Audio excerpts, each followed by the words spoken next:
Hi friends, ഈ വർഷം നമുക്ക് പേരവിഷൻ അരിയറിൻ്റെ മൂന്നാമത്തെയും നാലാമത്തെയും ഗഡുക്കൾ ലഭിക്കുകയുണ്ടായി.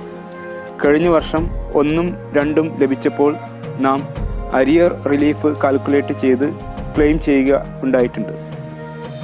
എന്നാൽ ഈ വർഷം വീണ്ടും മൂന്നാമത്തെയും നാലാമത്തെയും ഗഡുക്കൾ ലഭിച്ചപ്പോൾ അരിയർ റിലീഫ് കാൽക്കുലേറ്റ് ചെയ്യാൻ പറ്റുമോ എന്ന് ചില ആളുകൾക്ക് സംശയമുണ്ട്. കഴിഞ്ഞ വർഷം ചെയ്തതുകൊണ്ട് വീണ്ടും ആ വർഷത്തേക്ക് ചെയ്യാൻ പാടില്ല, അതുപോലെ നാലാമത്തെ ഗഡു പണമായിട്ട് ലഭിച്ചതുകൊണ്ട് അതിനു മുകളിൽ അരിയർ റിലീഫ് ഉണ്ടാവില്ല എന്നൊക്കെ ചില തെറ്റിദ്ധാരണകൾ ആളുകൾ വെച്ച് പുലർത്തുന്നുണ്ട്. ഈ തെറ്റിദ്ധാരണകൾ മാറ്റിയെടുക്കുന്നതിന് വേണ്ടിയിട്ടാണ് ഈ കൊച്ചു വീഡിയോ പ്രസിദ്ധീകരിക്കുന്നത്. ഒരു വർഷം റിലീഫ് ക്ലെയിം ചെയ്തതുകൊണ്ട് അടുത്ത വർഷത്തെ സാധ്യത നഷ്ടപ്പെടുന്നില്ല. അതുപോലെ പണമായിട്ട് ലഭിച്ചുവോ PF ലയിപ്പിച്ചുവോ എന്നത് അരിയർ റിലീഫ് കാൽക്കുലേറ്റ് ചെയ്യുന്നതിനുള്ള ഒരു മാനദണ്ഡമേ അല്ല. പലർക്കും കഴിഞ്ഞ വർഷം ലഭിച്ച അത്ര തന്നെ റിലീഫ് ഇപ്രാവശ്യവും ലഭിക്കുന്നുണ്ട്. മറ്റു ചിലർക്ക് അത്ര തന്നെ ഇല്ലെങ്കിലും അതിൻ്റെ ചെറിയൊരു തുക റിലീഫായിട്ട് ലഭിക്കുന്നുണ്ട്.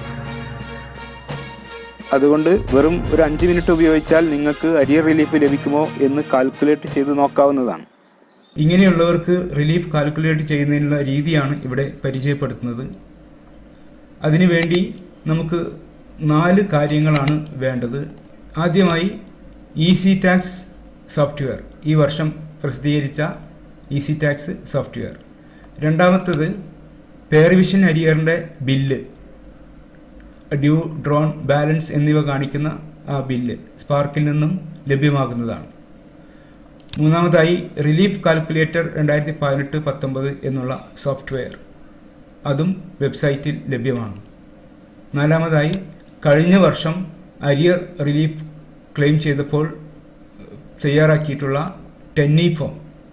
ഈ 4 കാര്യങ്ങളും നമ്മുടെ കൈവശമുണ്ടെങ്കിൽ വളരെ ഈസിയായി നമുക്ക് റിലീഫ് കാൽക്കുലേറ്റ് ചെയ്ത് നോക്കാം.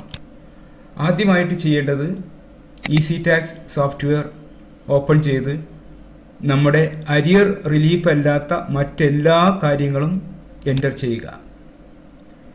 ഇവിടെ സാങ്കല്പിക പേരും സാങ്കല്പിക തുകകളും ചേർത്ത് ഒരു മാതൃക തയ്യാറാക്കി വെച്ചിട്ടുണ്ട്. ഡാറ്റ എൻട്രി എടുക്കുക. ഇതിൽ ഡാറ്റ എൻട്രിയൊക്കെ നേരത്തെ ചെയ്ത് വെച്ചിട്ടുണ്ട്. നമ്മൾ ശ്രദ്ധിക്കേണ്ട കാര്യം ഇവിടെയാണ്. പേരവിഷൻ അരിയർ എന്നുള്ള ഭാഗത്ത് മൂന്നാമത്തെയും നാലാമത്തെയും പേരവിഷൻ അരിയറിൻ്റെ ഇൻസ്റ്റാൾമെൻറ്റിൻ്റെ ആകത്തുക കാണിക്കുക. അതിൽ പലിശ കൂടി ഉൾക്കൊണ്ടിട്ടുണ്ടായിരിക്കും. പിന്നീട് അതിൽ മൂന്നാമത്തെ ഗഡു PF ലയിപ്പിച്ചതായതുകൊണ്ട് അത് വേണമെങ്കിൽ നമുക്ക് PF കോളത്തിലും കാണിക്കാം. ആ ഡിഡക്ഷൻ്റെ ക്ലെയിം നമുക്ക് അവകാശപ്പെടാം. നമ്മുടെ ATCയിലെ ഡിഡക്ഷൻ 1.5 ലക്ഷം കവിഞ്ഞിട്ടില്ലെങ്കിൽ ഇതുകൊണ്ട് നേട്ടമുണ്ടാകുന്നതാണ്. ബാക്കി എല്ലാ വിവരങ്ങളും ഈ സോഫ്റ്റ്വെയറിൽ ആദ്യമേ എൻ്റർ ചെയ്ത് വെച്ചിട്ടുണ്ട്. അതുകൊണ്ട് നെക്സ്റ്റ് ബട്ടണുകൾ അടിച്ച് മുന്നോട്ട് പോകാവുന്നതാണ്.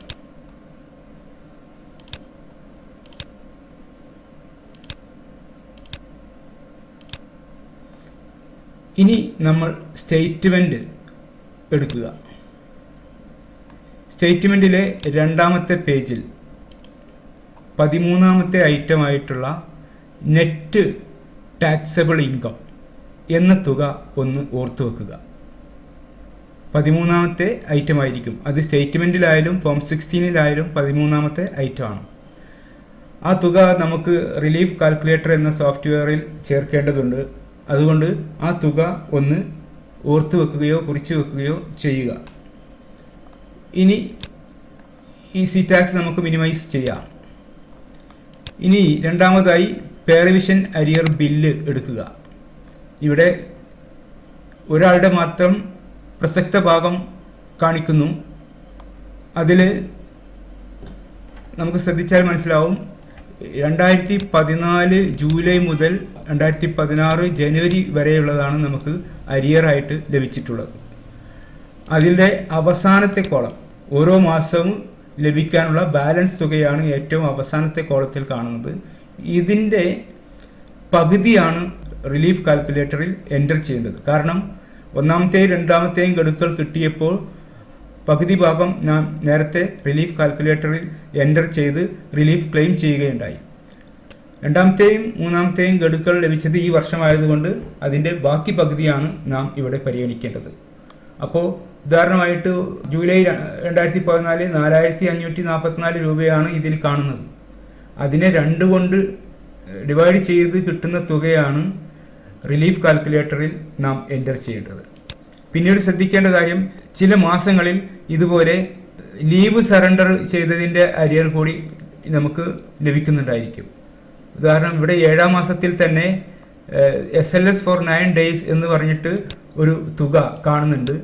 അതിൻ്റെ ബാലൻസ് ആയിട്ട് 1363 രൂപയും കാണുന്നുണ്ട്. അപ്പം അങ്ങനെ ഉള്ള സമയത്ത് ഇത് രണ്ടും കൂടി ചേർത്ത്, ഒരു മാസത്തിലെ 2 തുകകളും കൂടി ചേർത്ത് അതിനെ 2 കൊണ്ട് ഡിവൈഡ് ചെയ്തിട്ട് കാണിച്ചാൽ മതി. അങ്ങനെ ഓരോ മാസത്തെയും നമ്മൾ പകുതി എൻ്റർ ചെയ്യുക. ഇനി നമുക്ക് റിലീഫ് കാൽക്കുലേറ്റർ ഓപ്പൺ ചെയ്യാം. റിലീഫ് കാൽക്കുലേറ്റർ 2018-19 തന്നെയാണെന്ന് ഉറപ്പുവരുത്തുക. ഈ വേർഷനിൽ എൻ്റർ ചെയ്താൽ മാത്രമേ ഈ വർഷത്തെ കാൽക്കുലേഷൻ നടക്കുകയുള്ളൂ. അതുകൊണ്ട് സോഫ്റ്റ്വെയറിൻ്റെ വേർഷൻ ഉറപ്പുവരുത്തുക. അതിനുശേഷം ഡാറ്റ എൻട്രി എടുക്കുക. ആദ്യം നമ്മുടെ പേരും മറ്റു കാര്യങ്ങളും ചേർക്കുക.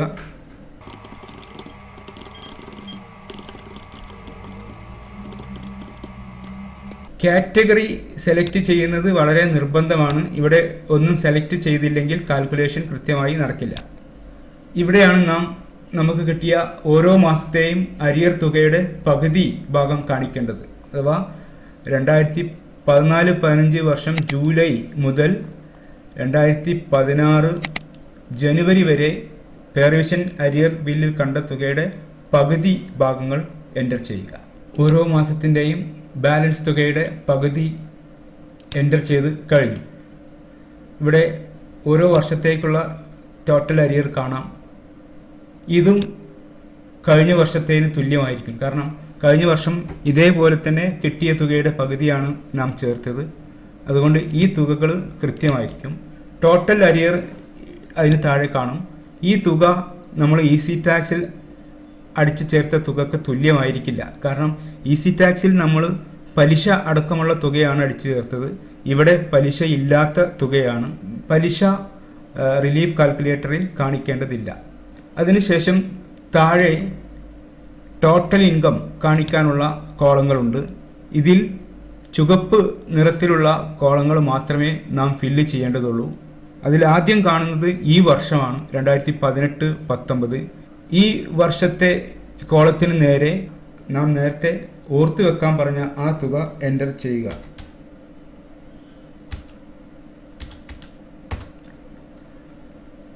അതിനുശേഷം നമ്മൾ ഏതൊക്കെ വർഷങ്ങളിലേക്കുള്ള അരിയറുകൾ സ്പ്ലിറ്റ് ചെയ്തിട്ടുണ്ടോ ആ വർഷങ്ങളിലെ ടാക്സബിൾ ഇൻകം അഥവാ ടോട്ടൽ ഇൻകം ആണ് കാണിക്കേണ്ടത്. അത് കാണിക്കുമ്പോഴാണ് ഇവിടെ പ്രത്യേകം ശ്രദ്ധിക്കേണ്ടത്. ഇത് കാണിക്കുമ്പോൾ 2015-16, 2014-15 ഈ 2 വർഷങ്ങളിലും അന്ന് സബ്മിറ്റ് ചെയ്തിട്ടുള്ള ഇൻകം ടാക്സ് സ്റ്റേറ്റ്മെൻറ്റിലെ തുകയല്ല കാണിക്കേണ്ടത്. കാരണം കഴിഞ്ഞ വർഷം നമ്മൾ അരിയർ റിലീഫ് കാൽക്കുലേറ്റ് ചെയ്തപ്പോൾ കഴിഞ്ഞ വർഷം കിട്ടിയ അരിയറിൽ നിന്ന് കുറച്ച് ഭാഗം ഈ 2 വർഷങ്ങളിലേക്ക് മാറ്റിയിട്ടുണ്ട്.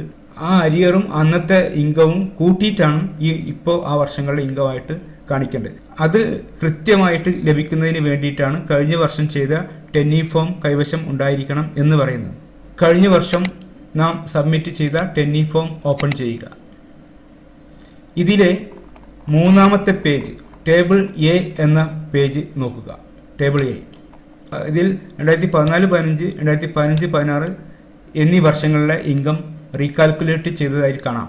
ഉദാഹരണം 2015-16 3,66,440 അന്ന് റിപ്പോർട്ട് ചെയ്ത ഇൻകം. പക്ഷേ കഴിഞ്ഞ വർഷം അരിയർ റിലീഫ് കാൽക്കുലേറ്റ് ചെയ്തപ്പോൾ ഒരു 26,503 രൂപ ഈ വർഷത്തേക്ക് മാറ്റിയിട്ടുണ്ട്.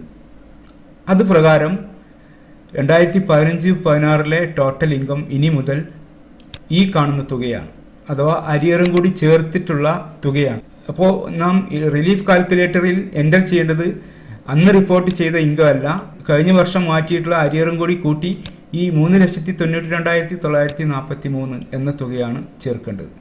അത് നമുക്ക് നോക്കാം.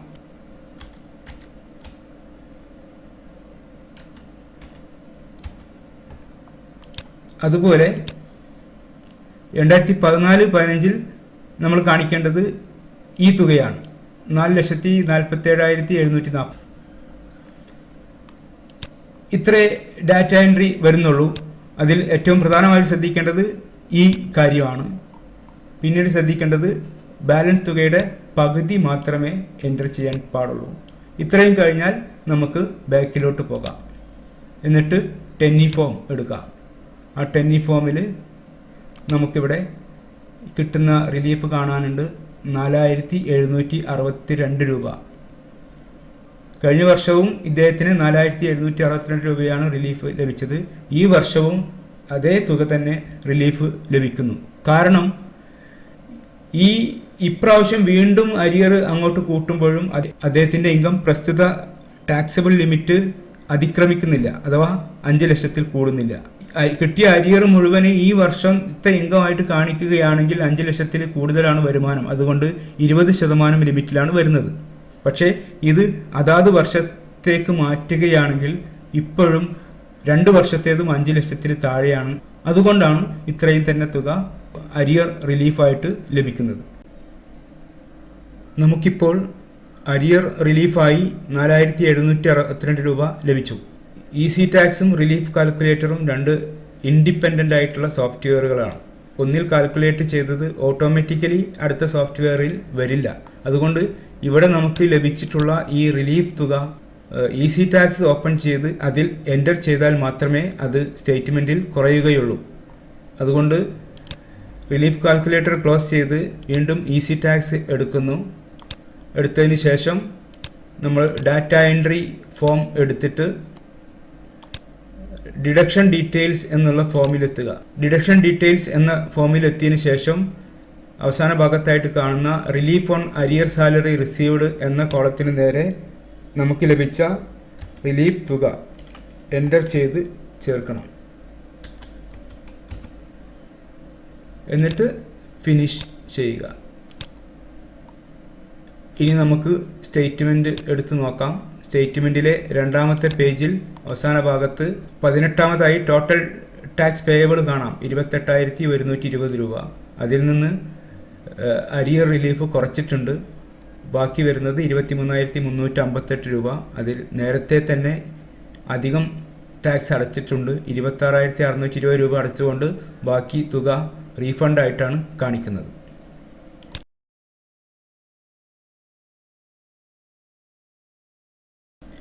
ഇനി നാം കഴിഞ്ഞ വർഷം ചെയ്ത ടെന്നി ഫോം ആരുടെയെങ്കിലും കയ്യിൽ നിന്ന് നഷ്ടപ്പെട്ടിട്ടുണ്ടെങ്കിൽ പേടിക്കേണ്ടതില്ല. നാം അത് ഇ ഫയലിംഗ് ചെയ്യുന്ന സമയത്ത് ഓൺലൈനായിട്ട് സബ്മിറ്റ് ചെയ്തിട്ടുണ്ടായിരിക്കും. അതുകൊണ്ട് ഇ ഫയലിംഗ് വെബ്സൈറ്റിൽ ലോഗിൻ ചെയ്ത് ഡാഷ്ബോർഡിൽ കാണുന്ന വ്യൂ റിട്ടേൺസ് ഓർ ഫോംസ് എന്ന ലിങ്കിൽ ക്ലിക്ക് ചെയ്ത് സെലക്ട് ആൻ ഓപ്ഷൻ എന്നുള്ളതിന് നേരെ അതർ ഫോംസ് സെലക്ട് ചെയ്ത് സബ്മിറ്റ് ബട്ടൺ അമർത്തുക. അപ്പോൾ നാം ചെയ്ത ടെന്നി ഫോം അവിടെ ദൃശ്യമാകുന്നതാണ്. അതിൽ കാണുന്ന അക്നോളജ്മെൻറ്റ് നമ്പറിൽ ക്ലിക്ക് ചെയ്താൽ വരുന്ന വിൻഡോയിൽ ITR ഫോം എന്നതിൽ ക്ലിക്ക് ചെയ്യുക. അപ്പോൾ ഇവിടെ ടെന്നി ഫോം ഡൗൺലോഡ് ചെയ്തതായിട്ട് കാണാം.